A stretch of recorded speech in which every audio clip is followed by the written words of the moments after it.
এই যে কি অবস্থা দেখেন, ঠিক আছে।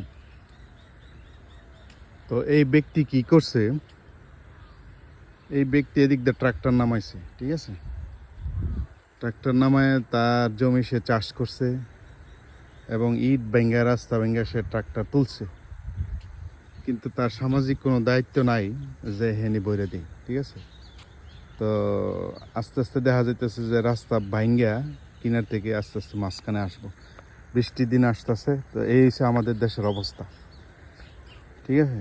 কি একটা অবস্থা দেখেন, নতুন একটা রাস্তার সে ভাঙ্গা এই অবস্থা করছে, ট্রাক্টর নিছে।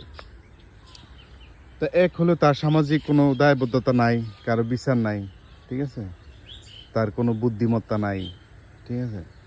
দ্বিতীয় হয়েছে গিয়া যে আমাদের দেশে যে আছে না, যে রোড ট্রান্সপোর্ট যারা অথরিটি, যারা পরিচালনা করে দেখার দায়িত্ব, যাতে তারা তো আমি দেখি না কোনো সময় যে রাস্তা দিয়ে তারা হাঁটতে, যে রাস্তা দিয়ে ঘুরে সিঙ্গাপুরের মতো, হংকং বা মালয়েশিয়ার মতো যে রাস্তা কোন জায়গায় ভাঙছে আমরা গিয়ে দেখি, কে ভাঙলো, কে অবস্ট্রাকশন করলো, কি গাছ পড়লো কি না পড়লো, ঠিক আছে। এগুলি তো আমাদের দেশে নাই, ঠিক আছে। তো ভাঙ্গা আর না ভাঙ্গা কি, ঠিক আছে। ধন্যবাদ।